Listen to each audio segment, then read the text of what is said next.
شروع اللہ کے پاک نام سے جو بڑا مہربان نہایت رحم والا ہے۔ سعودی عرب میں پیش آنے والے اس واقعے کو جب سوشل میڈیا پر دکھایا گیا تو وہ ویڈیو وائرل ہوگی۔ دوستو، سوچنے والی بات یہ ہے کہ اس ویڈیو میں ایسا بھی کیا دکھایا گیا کہ پوری دنیا اس ویڈیو کو دیکھ کر سجدہ ریز ہوگی۔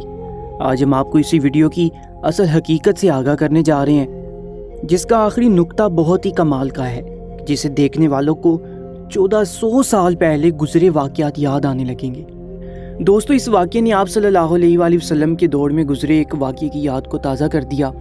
ایسا ایمان افروز واقعہ سن کر شاید آپ بھی اللہ اکبر کی صدا بلند کرنے لگیں۔ دوستو، واقعہ کچھ یوں ہے کہ سعودی وزارت خارجہ کا کہنا ہے کہ نجران کا مقامی شہری محمد بن مرسل بن علی آل رزق نے سعودی شہری معیز بن عبداللہ بن محسن الیامی کو پستول سے فائر کر کے ہلاک کر دیا تھا۔ دونوں کے درمیان پرانا جھگڑا چل رہا تھا۔ دوستو، اس خبر کے پھیلتے ہی لوگوں کی توجہ اس بات نے مبذول کرائی۔ وہ بات یہ ہے کہ مرسل نامی ایک شخص نجران کے رہنے والے تھے اور بہت اثر و رسوخ رکھتے تھے۔ معمولی سی تلخی کے باعث ان کا جھگڑا طول پکڑ گیا اور بات زبانی کلامی شروع ہو گئی، جو کہ دستے گریبان تک پہنچ گئی۔ مرسل نامی شخص کا غصہ جب عروج پر پہنچا تو اس شخص نے پہلے تو اپنے کزن کو منہ کو گھونسوں سے مارا اور پھر پسٹل نکال کر اسے گولی مار دی، اور ان کے ہاتھ سے ان کے ایک کزن کا قتل ہو گیا۔ ان کو جیل ہوگی۔ جیل میں کچھ عرصہ گزارنے کے بعد عدالت نے قصاص میں ان کی گردن اڑانے کا حکم سنا دیا۔ البتہ شرعی طور پر مقتول کے ورثاء کے پاس دیت لینے یا فی سبیل اللہ معاف کرنے کا اختیار بھی تھا۔ محمد مرسل کے قبیلے آل رزق کے بچوں، بزرگوں اور نوجوانوں نے یہ فیصلہ کیا کہ مقتول کے قبیلہ آل سنیج کے سامنے معافی کی درخواست رکھی جائے۔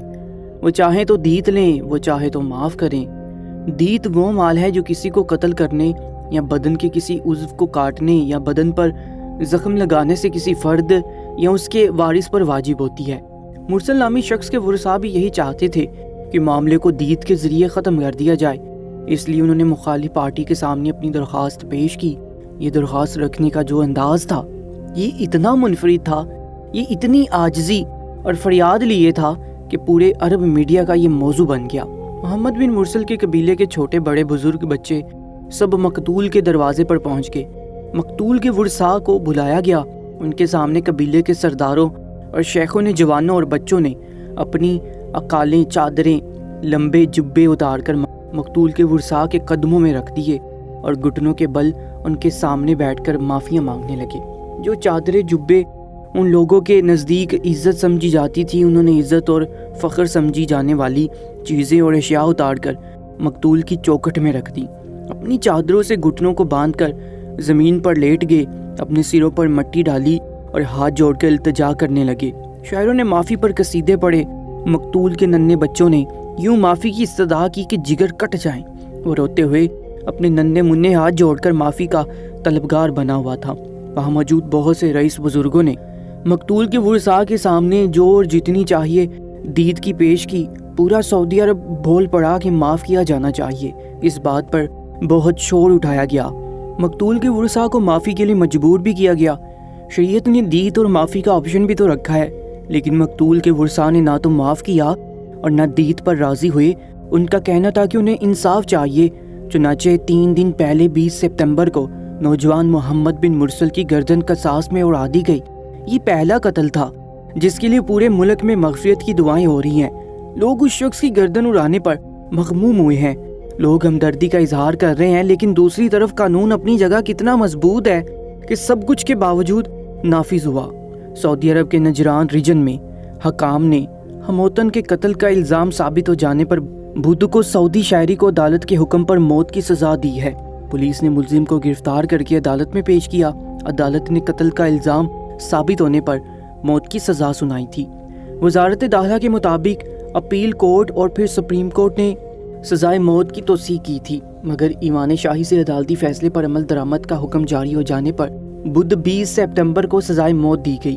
آج کے اس جدید دور میں جہاں اثر و رسوخ رکھنے والوں کا بول بالا ہے اور دولت مند شخص کسی بھی گناہ کا ارتکاب کر لے لیکن وہ بچ ہی جاتا ہے، لیکن سعودی قانون میں امیر غریب سب برابر ہیں، اور اس بات کا ثبوت یہ واقعہ ہے جو کہ نجران میں پیش آیا۔ اس واقعے کے بعد میڈیا میں یہ کہا جانے لگا کہ یہ سب دیکھ کر تاریخ میں گزرے ایک واقعے کی یاد تازہ ہوگی جو کہ پورے 1400 سال پہلے پیش آیا تھا۔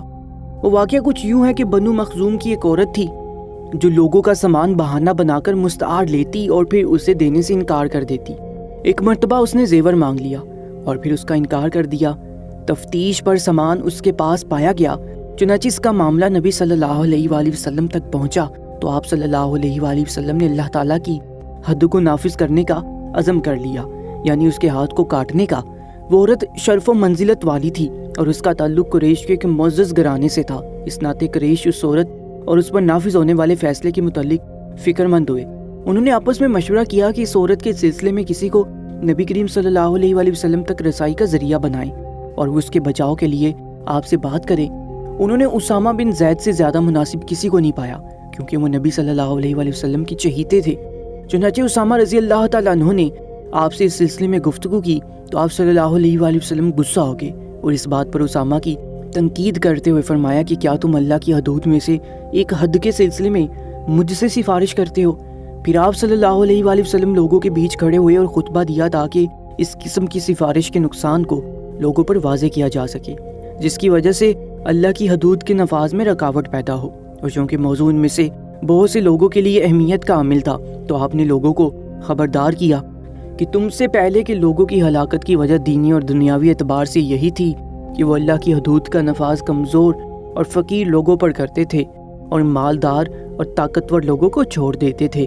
اس ناطے ان کے بیچ انار کی پھیل جاتی اور شر و فساد پھوٹ پڑتے اور وہ اللہ کے غضب اور ان کے عذاب کے حقدار بن جاتے۔ پھر آپ نے قسم کھائی اور آپ صادق و مصدوق ہیں کہ اگر یہ کام دونوں جہاں کی عورتوں کی سردار آپ کی بیٹی فاطمہ رضی اللہ تعالیٰ عنہا سے سرزد ہوا ہوتا، اللہ انہیں اس سے محفوظ رکھے، تو آپ صلی اللہ علیہ وسلم ان پر بھی اللہ کا حکم نافذ کرتے۔ یہ تھا ہمارے پیارے نبی حضرت محمد صلی اللہ علیہ وآلہ وسلم کا انصاف جو آج اس واقعے نے تازہ کر دیا۔ اسی طرح کے بہت سے ایمان فروز واقعات سے تاریخ بڑی پڑی ہے۔ اسی طرح کا ایک اور واقعہ آپ کو سناتے ہیں۔ سیدنا عمر فاروق رضی اللہ تعالیٰ عنہ کے پاس کچھ کپڑے آئے جنہیں صحابہ کرام میں تقسیم کیا گیا۔ ہر آدمی کو ایک ایک کپڑا ملا۔ اس کے بعد آپ رضی اللہ تعالیٰ عنہ منبر پر کھڑے خطبہ دے رہے تھے اور آپ نے ان تقسیم کردہ کپڑوں کا جوڑا پہن رکھا تھا۔ آپ منبر پر فرما رہے تھے، اپنے امیر اور حاکم کی بات سنو اور اطاعت شعار بنو۔ تو سیدنا سلمان رضی اللہ تعالیٰ عنہ کہنے لگے کہ ہم تو نہیں سنیں گے۔ تو سیدنا عمر رضی اللہ تعالیٰ عنہ نے پوچھا کہ اے ابو عبداللہ، سمع و اطاعت سے انکار کس لیے؟ جناب سلمان کہنے لگے، جناب جو کپڑے تقسیم کیے گئے وہ سب کو ایک ایک کپڑا ملا، جبکہ اس وقت آپ نے ان کپڑوں کا جوڑا زیبتن کر رکھا ہے۔ سیدنا فاروق نے اپنے صاحبزادے جناب عبداللہ کو کہا کہ بیٹا تجھے قسم دے کر کہتا ہوں، بتاؤ کہ یہ جو دوسرا کپڑا اس وقت میں نے پہن رکھا ہے یہ وہی ہے جو تیرے حصے میں آیا تھا اور میں تجھ سے لے لیا۔ عبداللہ رضی اللہ تعالیٰ عنہ نے تصدیق کی کہ ہاں یہ وہی کپڑا ہے۔ یہ سن کر سیدنا سلمان کہنے لگے کہ ہاں اب ٹھیک ہے، ہم آپ کی بات سنیں گے بھی اور اطاعت بھی کریں گے۔ دوستو، سعودیہ کے نجران میں ہوئے واقعے نے ان واقعات کی یاد کو تازہ کر دیا ہے۔ سبحان اللہ۔ مزید ایسے ہی واقعات کے لیے ہمارے چینل کو سبسکرائب کر لیجیے گا۔